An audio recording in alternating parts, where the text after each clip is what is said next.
Hey everyone, The Dark Knight is here.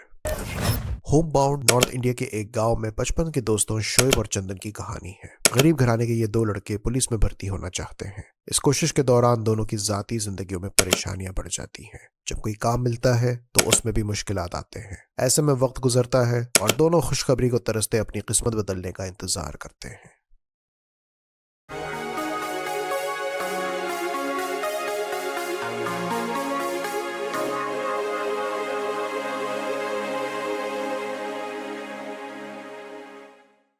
2020 में journalist बशारत पीर ने New York times के लिए एक आर्टिकल लिखा था, टेकिंग अमृत होम। धर्मा प्रोडक्शंस के सोमेन मिश्रा ने पढ़कर डायरेक्टर नीरज खेवान को रेकमेंड किया, जिसने आज से 10 साल पहले अपनी पहली और आखिरी फिल्म मसान बनाई थी। जब इंटरेस्ट डेवलप हुआ तो बशारत के साथ आर्टिकल में मजकूर उन घरानों से मिले और सुमित रॉय के साथ नीरज और बशारत ने होम बाउंड की कहानी तैयार की। नीरज की French producer Melita Toscan Duplantier ने मार्टिन स्कोर्सेसे को as executive producer on board किया, जिसने नीरज की स्क्रिप्ट को मॉडिफाई किया और एडिटिंग में मदद भी की। इंडिया में फिल्म चले ना चले, आज होम बाउंड के इंटरनेशनल फिल्म फेस्टिवल्स में चर्चे हैं और अगले साल के एकेडमी अवार्ड्स के लिए इंडिया की तरफ से होम बाउंड सबमिट कर दी गई है। इंडिया में जिस जबान में फिल्म बनाओ, दो तरह की फिल्में कामयाबी की सीढ़ियां चढ़ती हैं। एक वो जो आवाम को एंटरटेन करने के लिए बनाई जाती है और दूसरी वो जो इंडिया की गरीबी और मिडिल क्लास घरानों की सच्ची और कड़वी कहानियों को बेहद तमीज और संजीदगी के साथ मयारी फिल्म बनाकर दुनिया के फिल्मी महफिलों में पेश करते हैं। होम बाउंड वो दूसरी कैटेगरी है। होम बाउंड सच्ची कहानी पर मबनी है, जिसने जमाने की बदहाली और तंगदस्ती की लाजवाब तर्जुमानी की। मार्जिनलाइज्ड बैकग्राउंड के ये दो लौंडे बेबसी और बदकिस्मती के अफसाने थे। ऑडियंस को मुल्क के तल्ख हकायक से आगाह किया, जहां इंसान की औकात और हैसियत समझने के लिए उससे उसकी जात की तस्दीक की जाती है। उस कमजोर और खौफजदा इंसान को हर दफा सोचना पड़ता है कि फॉर्म भरते वक्त अपनी तफसीलात के लिए किधर लकीर खींचूं। क्रिकेट मैच जीतने के बाद अगर माइनॉरिटी गलती से भी चेहरे पे अफसरदगी दिखाए तो उसे तंज और ताने बर्दाश्त करना होता है। मजदूर तबका अपने अपने कमरों में नहीं, बिस्तरों में रहते हैं, और वो भी दिन में किसी एक वक्त के लिए। इंसान अगर किसी बीमार को दवाई पिलाए या उसके बच्चे को बाथरूम भेजे तो कोई हर्ज नहीं, लेकिन याद आता है कि वही इंसान कमजात है जब वो उसे खाना खिलाए। होम बाउंड ने दो दोस्तों की कहानी दिखाकर जिंदगी की वो कड़वी सच्चाइयां समझाई जिसे हम नजरअंदाज करते हैं।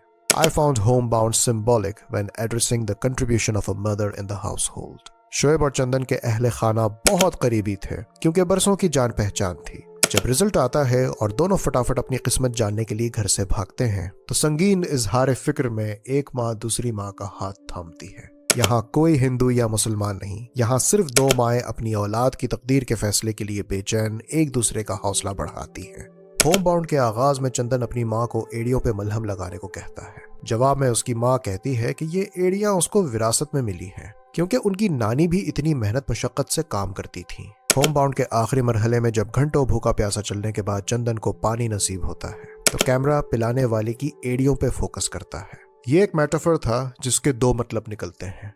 एक तो ये कि एड़ियां माओ की अपनी औलाद के लिए मेहनत मजदूरी को रिप्रेजेंट करती है। दूसरा ये कि चंदन ने सख्त जिस्मानी तकलीफ में यह तस्वर किया कि उसकी माँ ने ही पानी पिलाकर हौसला बढ़ाने की कोशिश की कि वो हिम्मत ना हारे, वो मंजिल के करीब है, उसके बाद वो सच में अपनी माँ से मिल जाएगा।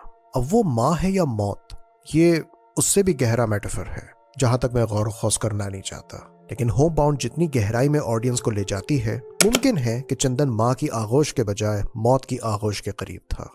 माजरत के साथ मैं यहाँ फिसलूंगा क्योंकि मुझे यहाँ मजाक सूझी है, क्योंकि मैं हैरान हूँ और एक सोच की वजह से मेरा हैरान होना बिल्कुल बनता है। होम बाउंड धर्मा प्रोडक्शंस की फिल्म है, मतलब ये करण जौहर की फिल्म है। Picture this, a Karan Johar film centred around two boys. समझ गए मेरी बात? आप तकरीबन पहुंच गए वहां। And guess what, those boys are not गे।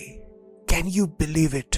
जब जब शोएब और चंदन आमने सामने आए, लम्हा फिक्र था कि क्या ये फिल्म अगली दफा अपनी फैमिली के साथ देखूं या नहीं। I am not against gay, I support the rights of the rainbow community. The issue is Karan Johar's persistent exaggeration of needless gayism out of syllabus in his films. So, thank you Karan Johar, आपने home bound को बख्श दिया and maintained the authenticity of the story. Home bound में जानवी कपूर का एक मुख्तसर सा supporting role है and I was surprised bye her appearance because she usually shows up in typical mainstream entertainers. Maybe she got this project from Karan Johar because such actors generally don't end up in such quality films. And see what happens जब ऐसी actor ऐसी quality films में काम करे. उसकी माजी की फिल्में रद्दी की टोकरी में होम बाउंड जैसी फिल्म से एक परसेप्शन चेंज हुआ. In a limited capacity, Janhvi fairly played her part. And this is what I complain about the Indian film industry.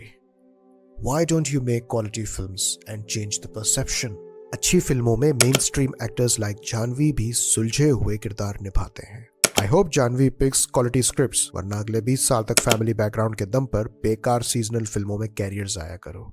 Ishan खातिर और विशाल जेठवा, ये दोनों अपने किरदारों में क्या डूबते हैं और पूरा उतरते हैं.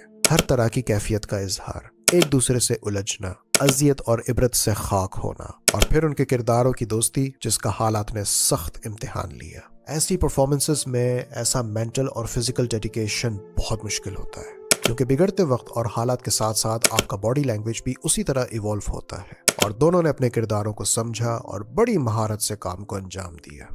मुझे नहीं पता मैं इस तकलीफ को कैसे समझाऊं, मगर अपने मुकदमे के अख्तिताम से पहले होम बाउंड के बल्कि 2025 के बॉलीवुड के सबसे बेहतरीन सीन पर बात करना लाजमी होगा. Spoiler alert. कोरोना की वबा इंडिया में तेजी से फैल जाती है और शोएब और चंदन फैसला करते हैं कि इन हालात में वो जल्द से जल्द अपने घर को रवाना होंगे. बीच रास्ते चंदन की तबीयत खराब और दोनों को पैदल सफर करना पड़ता है. शोएब की हिम्मत और हौसले के बावजूद चंदन की बस हो जाती है और वो मर जाता है. होम बाउंड की इस दोस्ती यारी और उनके हालात की शानदार ड्रामेटाइजेशन के 1.5 घंटे बाद अगले 15 मिनट मौत से फासला रखने की नाकाम कोशिश रखना कोरोना होने से कम नहीं था. ईशान खातिर ने उसको होश में लाने के लिए जो एक्टिंग की, it was a jaw dropper. This death sequence was a cinematic brilliance, and the raw impact must be credited to powerful screenwriting. Homebound एक फिक्र अंगेज फिल्म है जो मैं समझता हूँ कि हमारे सामने सवालात खड़े करता है. क्यों सरकारी निज़ाम में खराबी और सुस्ती है? क्यों अपने इंतखाब की खबर को अरसों बीत जाते हैं? बेबसी लाचारी में गरीब ही क्यों पिसता है? क्यों पुलिस भर्ती के टेस्ट देने वाले 25 लाख उम्मीदवारों के लिए सिर्फ 3,500 सीट्स मौजूद हैं?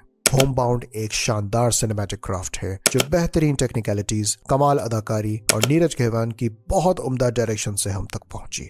जिन्हें ऐसी बाकमाल फिल्में पसंद हैं जो जिंदगी और असलियत से बहुत करीब हैं, वो नेटफ्लिक्स पे होम बाउंड देखें.